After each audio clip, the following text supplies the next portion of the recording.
Hey folks. The lore of the Legend of Zelda series runs immensely deep and in rich veins. Almost 40 years worth of games currently make up the chronological Zelda timeline.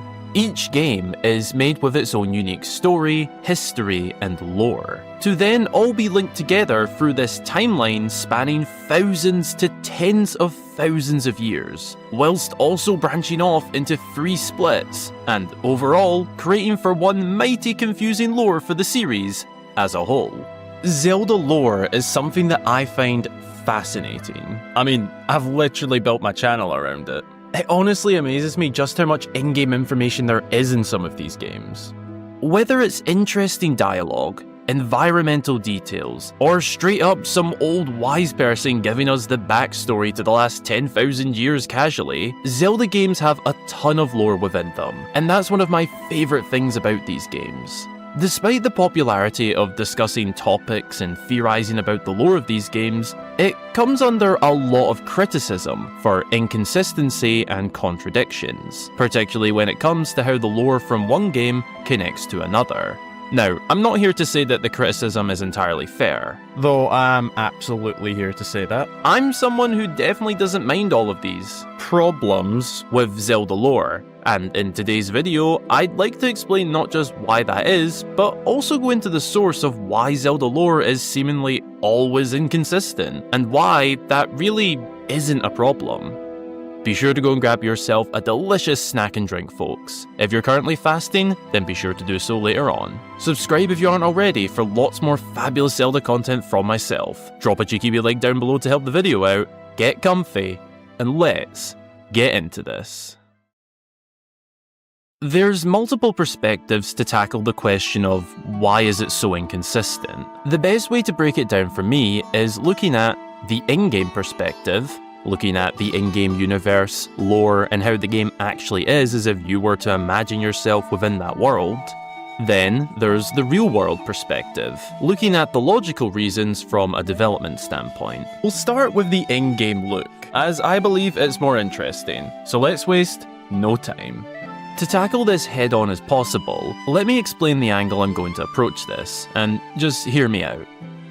So, Zelda lore in terms of the in-game universe is a big part of building these stories and tying adventures together. When something that's said in one game contradicts or doesn't line up properly with information on the same subject but said in another game, it creates the question of, how is that possible? Why was this not considered? We learned something else in that game. An example of this is how King Rauru and Princess Sonia of Tears of the Kingdom are said to be the founders of Hyrule in a time long ago, though we know through the timeline that Hyrule was established not long after the events of Skyward Sword, when Zelda, Link, and many others moved to the surface, and by the events of the Minish Cap, the kingdom is well established. The lore told us in Tears of the Kingdom appears to tell a whole different story. Some theories suggest that perhaps this history takes place so far ahead of the timeline we know, almost restarting the lifetime of Hyrule. There's a lot more to that, which we will return to, but for the sake of an example, that's a good one to point out. Throughout the course of the vast Zelda timeline, cases like that pop up several times. There are even many fans who create their own fixed timelines, with proposals on how to tie the lore together better than it currently is. There's no denying that there are gaps and inconsistencies between the games, making the timeline and connecting them all a massive task that's essentially impossible to get 100% accurate. However, there is an explanation to this that I myself like to consider when looking at Zelda lore. All of these games are legends. The answer is in the title, The Legend of Zelda. By definition, a legend is considered a traditional story sometimes popularly regarded as historical, but not authenticated.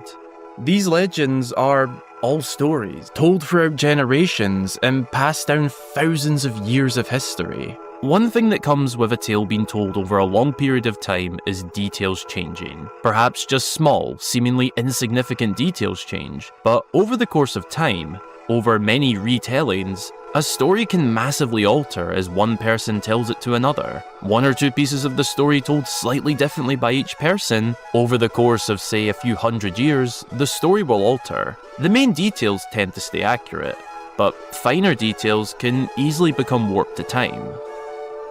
When one Zelda game tries to link back to another that took place chronologically hundreds or thousands of years beforehand, in terms of an in-game universe as if we were living within it, of course a story from that long ago won't be entirely accurate to the original tale. This is what happens with our own history. Some tales and legends will have changed from the original details, and it's something that's practically unavoidable. To take it even further, languages change over the course of time as well. For example, English as we know it today sounded quite different to how it did back in the medieval ages, and that was around 500 years ago. The Zelda timeline spans a lot longer than that. Speaking in-game terms, the Hylian language more than definitely changed across the course of time. And we know this to be true as the Hylian script in each game is different. It's still Hylian, just at different stages. This would also affect how a story is told and then perceived over long periods of time. These games are legends, stories that are told across thousands of years. If anything, it makes sense for there to be all these inconsistencies. Everything making absolute sense wouldn't make any sense if you ask me. From a real-world perspective, there are also reasons for these inconsistencies, and it stems from a game development standpoint. Series producer Eiji Aonuma has stated openly before that when creating a Zelda game, the main focus is on the gameplay, making the game enjoyable and engaging, before focusing on the story, never mind how that individual story then ties to 20 other games, some of which were created over 10, 20, 30 years ago now. I honestly don't believe that they neglect the lore in connecting the games, but it's definitely not the main priority. Making each individual game the best it can be is where they focus, and I personally don't see much wrong with that. They don't neglect the story entirely, it's just not the primary focus. I'm not saying it wouldn't be nice or beneficial to focus on the lore more, it absolutely would, but at the same time, I understand their way of doing things. What appears to be happening now with the newer games, with exception to Echoes of Wisdom, is that these newer games such as Breath of the Wild and Tears of the Kingdom appear to be set so far ahead of the current timeline as we know it, essentially forming a new, linear branch once again. That's how it appears to be. Perhaps whenever we get some news on the next big Zelda project, praying it happens at the Switch 2 Direct, we'll be able to get a better idea of that. There's one more thing I'd like to highlight with this topic. Whilst I've explained the reasons and my feelings on the inconsistencies, let me round this off by looking at some of the benefits that come with having these gaps in lore, as I truly don't believe it's that bad a thing.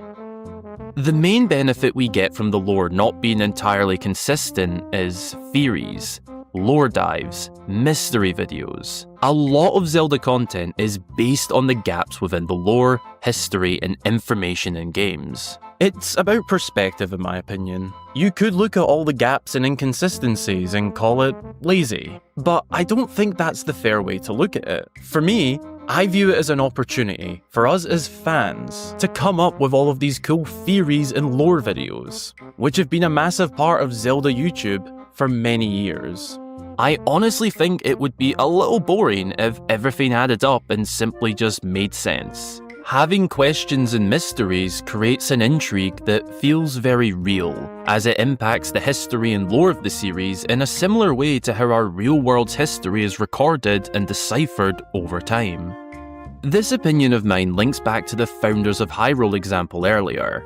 Yes, this is something that is rather unexplained and clear to us what it means. Should we be upset about that? Or should we come up with some entertaining and intriguing theories, explaining how and why it would make sense?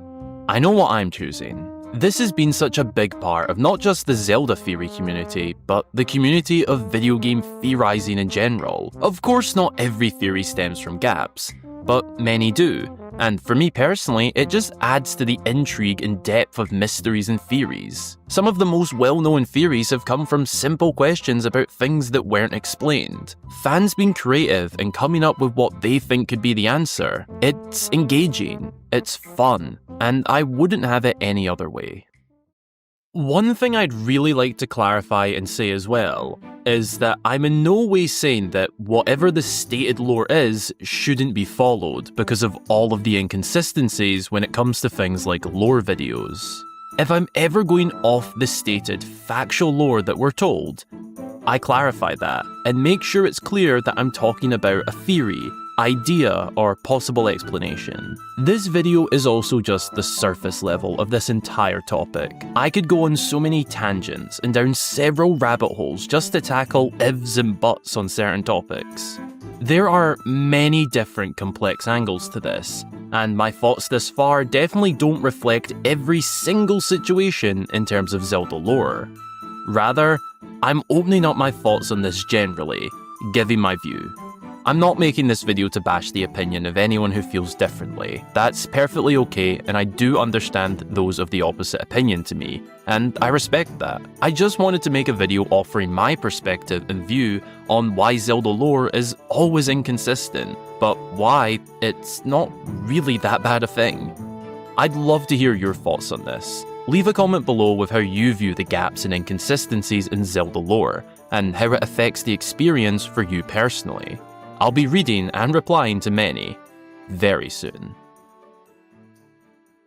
Thanks a ton for watching, folks. If you enjoyed, then be sure to subscribe for lots more fabulous Zelda content from myself. And if you don't mind, drop a cheeky wee like down below to help support the video. It'd mean a lot to me. As always, a massive thank you goes to all of my supporters across both YouTube memberships and Patreon. Backing on either comes with some really cool perks if you're interested. Access to an exclusive vlog I do, your name at the end of every one of my videos, and a shout out when you join. Any and all forms of support mean the world to me, so don't feel any pressure to need to support. Just watching my videos alone is more than enough. But if you'd like to, I'd highly appreciate it. If you want to keep up to date with me, then follow me on my socials linked down below, including the Discord server where you can chat to myself and many other wonderful Zelda fans today. Shout out to the mod team. Thanks again for watching. I hope you have a lovely rest of your day or night. And until the next time, I've been Hyrule Gamer.